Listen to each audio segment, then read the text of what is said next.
official declaration. Let's start. I did. I said let's start, and I didn't do the let's start. Okay. But we are officially recording. I was lit. All right, let's go. All right, listen, y'all, welcome to another episode of Still Dope. Last time we had Chris on, it was epic. Everybody loved it. And he is now our new BFF. And so much so that we're in season 2 and we're like, fuck it, let's do a spinoff, chopping it up with Chris. We really wanted to have a real professional inaugural, episode of Chopping It Up with Chris to start it off, but we had to convene an emergency recording because we got some shit to talk about, and that shit would be the fuckery called Married at First Sight. Now, if y'all have not caught up, sorry, not sorry, we're about to drop all kinds of spoilers. But before we get started, I have to wish, I'd be remiss. Today is my brother's birthday. So I'd like to wish my brother Mel, happy birthday, old man. Birthday, man. Happy. Yep. So Shahida, Chris, how about we do a quick recap of last week's episode and then up to this week's. I don't know about y'all, but I have been triggered these past 2 weeks in a row and almost busted my television. I think you just go right into the comment because you kind of have to. Yeah. And we all have to start with my namesake. Yep. Come on, man. Come on, Chris. Tanya, you told me Google him, and unfortunately, Chris, his name comes up before yours now. I know. I'm getting these Google alerts. Chris Williams, actor, and I go. Listen, I got 2 words with regards to Chris. Emotional terrorism. That dude needs to be dealt with and dealt with quickly. Like I need pages like homeboys, uncles, friends that need to just beat his ass hard. He just can't take responsibility. Nope. But he seemingly acts. He thinks he's taking responsibility for his actions, but he's not taking responsibility for his actions. Mm-hmm. He's like, I came in with pure intentions. No, he came in thinking. Listen, let's cut to the chase to last night's episode. He brought his baby mama in with Paige to have a sit down, and I honestly, after watching it, I honestly thought that he really thought that these two were going to go fisticuffs and catfight and pull each other's weaves out. That's why he got, I think so. That's why he got so upset at the end when the two of them were like having a love fest. The 2 women were like really cordial to each other and they were having a love fest and complimenting each other. And then when Paige started calling him out on his bullshit, then he started getting all, I'm ready to go. The football's game's on, or I'm going to eat my food. I wanted to punch him. I didn't get that. Go ahead. No, you go ahead, Chris. What about even the precursor with his boys? That was epic. Let's talk about that first. Okay, go. Because if he doesn't respect his boys or his pastor who are his age, if he doesn't respect, he's like, while they're talking to him. When he picked up the phone, I was like, I was waiting for one of his boys, especially the pastor. I was waiting for one of them to be like, what are you doing? Like, that's disrespectful. We're talking to you. And the fact that he was so dismissive over the fact that they were like, you have a diamond. They were like, you have a diamond. Exactly. Let's act the scene. You have a diamond. That's rare. And here he is. I had 2 issues with that. Okay. Because I know everybody, okay, his pastor friends, but nobody seems to be really talking about that bus scene, because I think that really showed who he was. The way I understand that he was mad, and we talked about this. I understand that he was mad at those women and he said what he had to say, but on that bus, that took it to an entirely different level. And when somebody treats anybody like that, they eventually will treat you like that. So what did you just call him, Tanya? Emotional what? An emotional terrorist. that showed it to me. Yeah. And also how abusive he can be. And when he was sitting with his baby, with his baby mama, I don't know what her name is, but Mercedes, right? When he was sitting there with her and how she was looking at him and her movements, you could tell he has been very abusive to her. Yes. And the fact that she's like, the fact that she's like, oh, we're not back together. It's like, oh. That was surprising to me because I just knew that they were together. And like, I thought that she was going to come in and be like, because you see, she got a little annoyed when, and I thought it was going to go to the left when Paige was very calculative in the way she worded that her and Chris had sex. When she was like, well, you know, I'm just glad that I wasn't, you know, that didn't happen to me as far as pregnancy. And the girl's like, with who? And Paige was like, really? She just said, with my husband. Yeah. Right. Which is justifiable to a certain extent if you are married and you are planning to have kids, even though Listen, that was just insane. And then, yeah, when he was deciding that he's just like ready to go, and I was like, seriously? Whenever he's confronted with something he doesn't like, he doesn't take it well. And one of the things that I found like so disturbing about him, how immature he is, and I really doubt that he's in business the way he is, but when he was talking to Paige on the phone, he was like, I want you to meet with my girlfriend, my baby mama. And he keeps calling her that. That's why it's stuck in my head. The mother of my child, because I think it would be cool. You couldn't find a better word than cool. No, because he's dumb. You are a grown ass man. Please, sir, speak to the level of this situation like a grown man. He's so childish. It's disgusting. But see, listen, I also fault these professionals. You mean to tell me you go through a process? Look, I've never auditioned or had any remote desire to be on any type of show, let alone a reality show. And it's like, but I'd like to believe that if you're going to marry a complete stranger, that there's an extensive process that you have to go through to be picked. So I'm looking at not just Chris, I'm looking at the whole cast basically of this season. And I'm like, if this is the best that this country has to offer, like, we're fucked. Chris is on a whole nother level. Well, I mean, I totally agree with you. The only caveat to that is he said it was, you know, like you can only take a person on his word. And he seems like he would be a great candidate for her if he was mature. You can't tell, and he's seemingly mature, but when it comes down to it, he's obviously not mature. No, you know, emotionally mature, just disrespectful.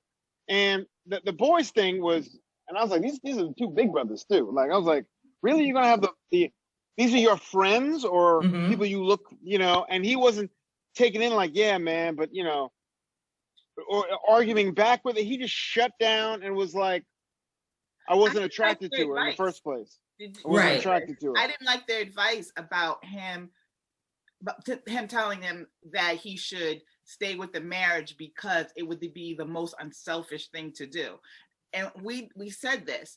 I feel the most unselfish thing that he could possibly do is try and work things out with the mother of his baby. You just met Paige. And that's where I was really thinking about what you said the other day about religion. And I was really that's a good 20%. Bump. That's a big 20% bump. The religion, you know, in covenant, because their brothers were like you said it in front of God, you know, trying to shame him into that. But he's like, well, well, I'm done talking about it. I didn't think their advice how religious of him. Only for that fact. And I could see that religion played a big part in it, why they were saying that. But to me, I would think the best place for him to be was trying to work things out with the mother of his child. I mean, they were just engaged like three months ago. But she left him. And apparently he's full of shit when he was talking to she left him. Yeah. And apparently he probably still loved her. Obviously he does. He admitted it on TV. But it's like, that was probably his way of trying to get over her, was going on this show and getting married. Maybe. And then she finds out she's pregnant, Dumb. and he's like, stupid. And then he's like, oh, well, that's my in to get back with her. And she's like, no, I can have this baby, but I don't want you. Were you all surprised that Paige said that there was nothing in this for her anymore? I wasn't surprised. I mean, she's got to save face somehow, because literally she was like, and she even told Mercedes, she's like, I said I would even be there, ride with him, even through all this stuff. But at this point, it does not serve me well. I'm like, well, thank God you really finally. He's just such an immature, just so immature. Yeah, well, immature. Just step up and be a man. I mean, yeah. Look, you made a mistake. You made a mistake. You committed to this woman too when you weren't ready. You shouldn't have done in the first place. But if you were married to this woman, you got to deal with, and you wanted to be in this process. Okay, if you want to be in this process, I don't like people who get in the process and they're like, "Ooh, I didn't know it was gonna be so uncomfortable." You're getting married at first sight. What do you think it's gonna be? Right. I don't want my business out there. Well, if you're that private of a person, then what the hell are you going on a reality show in the first place? And you can't tell me like that didn't come up during this process of trying out for the show. Like, when was your last relationship? Yeah. So that kind of brings us to some of the other couples. Steak and eggs. Who shall we say? I do not like her. I do not like her. I wrote notes. Which one? Who do you not like? Steak and eggs. Steak and eggs, the Steak and eggs girlfriend or wife. I don't even know her name. Haley.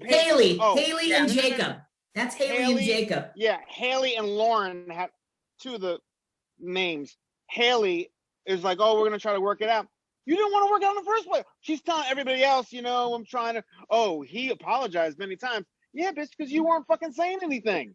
Because you weren't being responsive. And he didn't need to apologize. But when they were sitting on that couch and they were having that conversation, and it was the most painful conversation ever. I was just like, this is not, there's no comfort level there. No, but it is the most, yeah. It's to me, it's the most mismatched couples in the history of Married at First Sight for me. I think. So I think that they could possibly be a good match, but she does not want him. Right. So she's done. She's checked out. I'm starting to think now, okay, did you guys watch the very first season of Married at First Sight? Yes. They remind me of Jamie and her husband. Because remember that Jamie made no bones about it. When she walked down that aisle and saw him, she was like, oh, no. Hell no. And even when they were face to face, like at the altar, like I'm looking at her like, bitch, run, just leave. You ain't married yet. Don't go through this. Screw the TV and the cameras and everything. Just bounce. This is your life. And she's, married him. She was completely disgusted by him. And then they made it work, and they're still married. They got kids. No. It's not that they made it work. It was, she was invested in the project. She's like, I'm going to stay. I don't like him. I'm not attracted to him, but they matched me up for a reason. And I told you, he's my favorite. Doug, he just laid back, be like this. No, it's okay. No, go do your thing. No, you don't like me? It's okay. You want to put a pillow fort between us in the bed? No problem. I'll be right here waiting. And I think that's why they matched him, because he was, she's so out there and he was so patient. She went into the process though. She was like, okay, at least let me Lauren, whatever her name is, Haley. She's not in it. She's not in it. She don't like him. She's like, what's with the 80s thing? What's with and her girlfriend Lauren was like, so you're upset because he doesn't dress well and he likes the 80s? That's How fixable. is he treating you? Well, he apologized many times. She didn't have anything to say about that. No, she just doesn't like him. Because all of last night's episode showed me that I said to the TV when I was watching it, I was like, how funny that all of the friends are bringing so much common sense to the table, better than the fucking professionals. Like, these people were putting it out there to their friends, like, what the fuck? Yeah. I liked Vinny's friend. Vinny's friend went in. I love Vinny's friend. He was like, you're upset over spilled champagne? Like, right. You can't expect somebody to act like you. But in Vinny's defense, even though he didn't, you're right, he should have said something at that moment. But obviously we didn't see that he came back immediately. Mm-hmm. Yeah, I saw that last night. So we're left, you know, they manipulate our TV senses to think that, oh, like Vinny went home? Like that doesn't seem like Vinny at all. But he was like, let me collect myself. And he went back immediately. And they obviously worked through it or worked it out or explained to each other, you know, that he felt disrespected and this and that. But and I had a problem. Well, his boy was like, you know, I can't believe, but still I was like on Vinny's side to a certain extent. Yeah. No, I was. Yeah. I because I felt like she knows that she's hard to deal with, you know, as far as being bossy. And you know, you have to take a lot of that stuff away. And, you know, you can't be running behind a man like, oh, pick up this, pick up that, pick up that. Let that shit gets old. In his own home. So right. I was with him 100%. I just did not like the way he communicated it. And he didn't speak to the level. But I don't think we saw that. I think they left that out specifically to give us some kind of tension between them because they're going to make it as, you know, because the first thing when I saw them, I was like, oh, they're back to 85%. I was like, 85% for them. They were the best couple all night last night. I mean, the way the families got along, I was. Oh, yeah, I love that. Listen, they were the only ones that, I'm sorry, I'm a foodie, and I was passing judgment. I'm like, how are you going to have a housewarming? And you just putting food up in styrofoam containers and ghetto-ass plastic bowls. Who the hell makes piggies in a blanket anymore for a housewoman? I'm like, step your game up. You're on TV. Don't get me wrong. Chris, don't get me wrong. I will eat the hell out of some piggies in a blanket on a random Friday night watching Netflix and chilling. But if I'm going to be on TV and I just bought my house and I'm inviting folks over, I'm laying out a spread. Like that shit was just dips. That's also a couple thing. You know, they need to both agree or someone needs to go, oh, this can't be like this. We need to have a nice exactly. Like Brianna and what's his name? Vincent. They did a good spread. They just did tacos. And I thought it was respectful, you know, for her, like stepping up and I guess learning how to make tacos because his Dominican mother and brother were there. And she wanted to prove that, you know, she was going to be a good wife. Love that. But the rest of them, I was like, what the hell is that? But I digress. Why hasn't the Keebler elf taken his shirt off in front Jesus! of the I can't believe you said the Keebler elf because every time I see him, I think elf or leprechaun. Rat or rat. Leprechaun, yep. I'm like a little rat. Oh my God.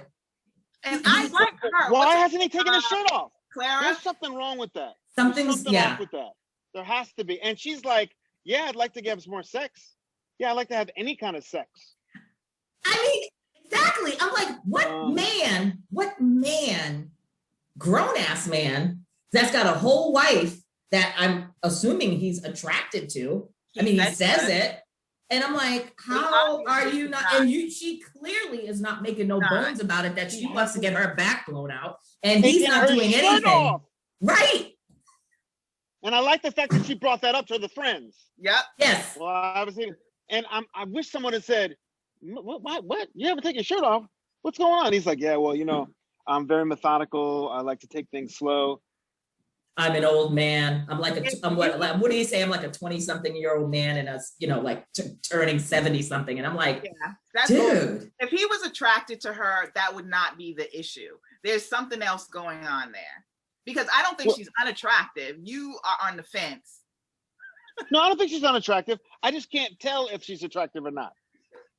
Because I look at her like, oh, she's cute. Oh, wait, what's the? Oh, no, she's cute. Is she cute? Like I can't. Like I see the chin, and I'm like, the chin. I agree. I'm like, okay. But she's cute. Oh, but she's cute. I agree. I'm on the fence with them. There's something off with them where I'm like, if nothing changed, I like her. But and again, here's the thing: you match a man who's never in his life. Again, red flag for me. At being of a certain age, as a woman of a certain age, if I meet a man tomorrow that's, you know, could be like a couple of years younger than me or my age and looks me in my face and says, I've been in relationships, but I've never said I love you, or I've never been in love. Yeah. I'm gonna be like, yeah, you know what? We can be friends, but ain't nothing going on here.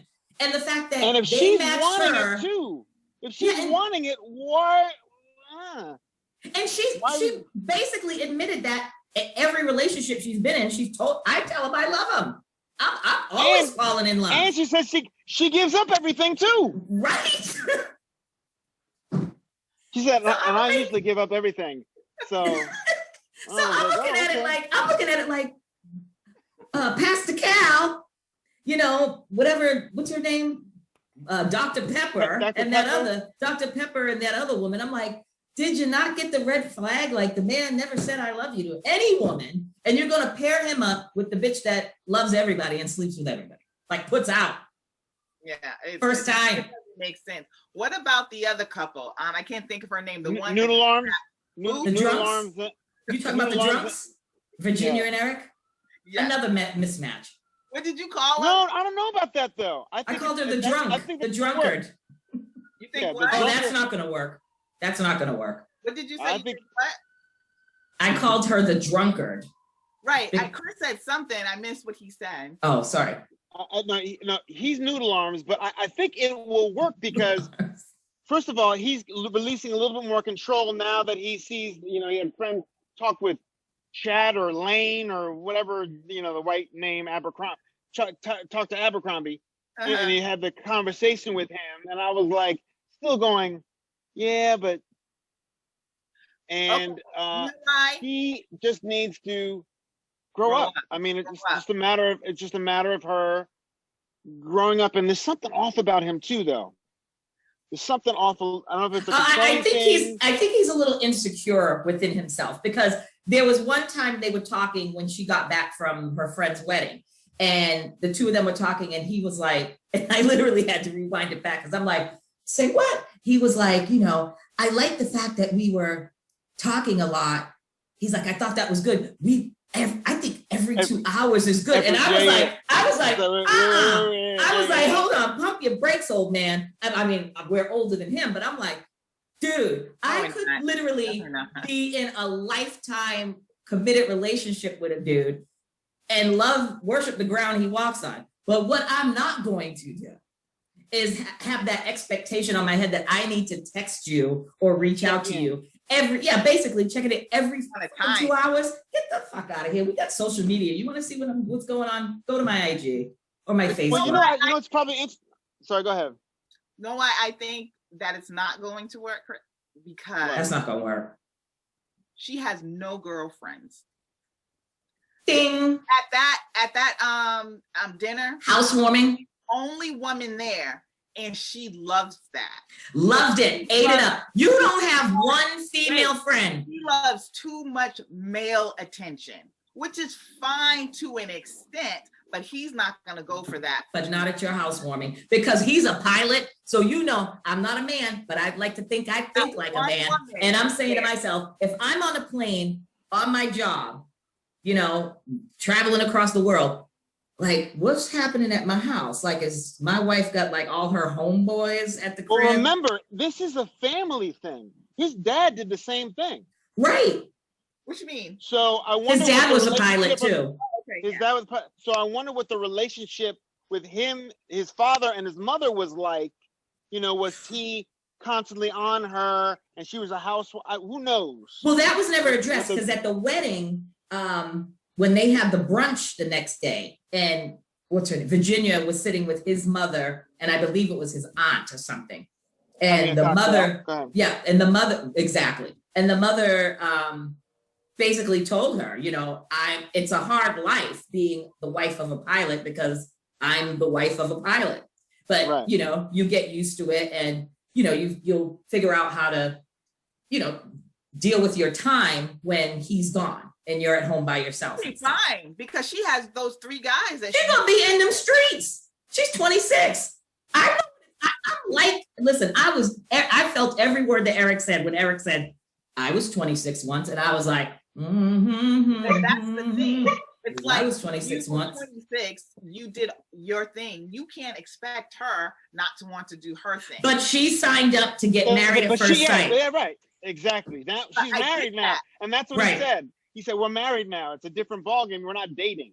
That's right. But this is again a failure on who? The professionals. Because I don't see her in an interview saying that she wants to stop partying, because that's all she said.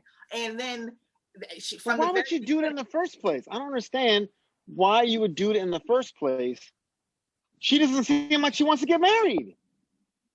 No. She doesn't. She's gonna be married. I'm saying why, because your percentage is high and you think that they're going to make it, right? You would have them at 70. Because you can see how she's attracted to him and she likes him. It's just a matter of her. I just think it's a matter of patience. The same thing with, just like in the last season with the black couple that I still don't understand how they're together. Karen and Miles. Right. I can't believe that they're still together. But I think this is the same type of thing where he's just hoping she matures, or once they get into the real world of being really married, she'll let it go a little bit. We'll see. I still give that. Okay, my percentages now.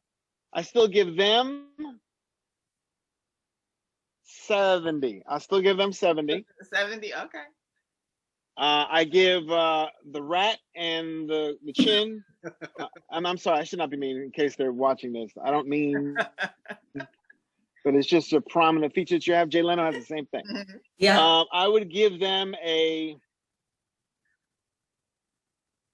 needs to start fucking her. Yeah. He needs to start fucking her. He's low right now because they need to have sex. They need to have sex. To start fucking her. Because there was one scene where he was like leaving. I don't know if he was going to work or what have you, and she was still in the bed, and he leaned over, which I thought was very sweet and nice. He gave her a kiss and was like, have a good day, I'm leaving. And I was like, and he really looked sincere, like he really wants this. So I think what he needs to do is just have sex with her. And I think doesn't he work out all the time? Oh my God, yes. He's like, he has a whole body. I don't think it's just sex though. About him, he's not intimate with her in any other way. Well, they said they're fooling around. They're doing stuff. Is she doing stuff and then he's just receiving? Well, we can. I can tell you one thing: he's not penetrating her. That's right. There ain't nothing going inside. You know how like with Vinny and is her name Brianna? Brianna. Even though you don't see them like all over each other, you see the intimacy. You know what I mean? Right. So that's what I'm saying. With the others, with him, I don't see that intimacy. Well, he has her in like the couples thing. He has his arm around her. It's not. They've held hands. They've held hands before. But okay, I get that. Like I could be holding hands with somebody right now, but that might not show intimacy. Well, I look at it the way he looks at her, because the way that Vincent and Brianna, I'm all about body language, but I'm also about how that person looks at you. And the way that Brianna and Vincent, when they're speaking to each other or when they're around other people or like Pastor Cal or whomever, and that person's talking and they look at each other, you can tell that there's intimacy there and there's genuine affection and feelings there between the two of them. The rest of them busters, it's all dead stares, like, you know, he cute, so she's they might cute. Be touching, they might be like, even the couple that I hate with the drunk girl, what's her name, Clara, there's intimacy there with them. No, Virginia and Erica, the drunkards. Okay, okay, oh, sorry. Clara, yeah, because I saw her name and I was like, who the fuck is Clara? Oh, that's Clara? Clarabelle. My mom's name is Helen, and I'm like, we haven't seen a lot of Helens, Clara's, Doris's, Clara. Right? But I give Vincent and they're number one, obviously. I still give them 85. Yes. I give the rat in the chin, I give them a 70. I give I give the pilot and the drunk, I give them a 70, 75 too. Really? I'm telling you. You even higher. I'm telling you. Huh? What? You went higher. You said 70 before. Well, I'm giving them like a stone cold 40. No, you just said 75. I'll go higher. I'll go 75. Yeah, I'll go 75. Okay.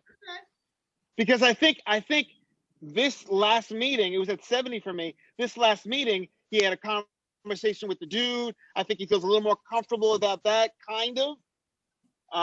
But what annoys me about him too is he tells everybody he talks to, without her there, is like, yeah, we have this great connection from the beginning. Have this great connection. It's like, no, you didn't. She was not feeling you. You had a great connection. Mm-hmm. She didn't have a great connection. And I think she does now. She just got to get rid. I don't know. I still give it 75. I think they're going to stay together. Okay, when you say she has a great connection, you know why I feel like they seem like they were vibing so hard? Because all those men were there. All the attention was on her. That's what she thrives off of. And even like when he was like, you know, I want to talk to you alone or whatever. How do you lead off with she's a badass? And, you know, it's like, dude, you don't just go into talking about his woman like, you know, she's like the best thing that you've ever seen. But why not? Because you don't know what kind of conversation was had. They were all just at some wedding in Savannah. Who's to say that she didn't basically spill the tea to those two boys and tell them everything that's going on? Because you notice that I picked up on it immediately when her friend was talking to Eric, and he was like, if I could give you one bit of advice, you know, don't be so controlling. Now, where did that come from? Yeah. No man is going to talk to another man. I don't care if me and dude is best friends. My male best friend is not going to go to my husband and be like, you know, don't be so controlling, unless I've told him that he has controlling tendencies. Right. Example, this, and this. So she's spilling all their business to those men. Now, listen, I don't have a problem with people being married and having friends of the opposite sex. It is what it is. But what I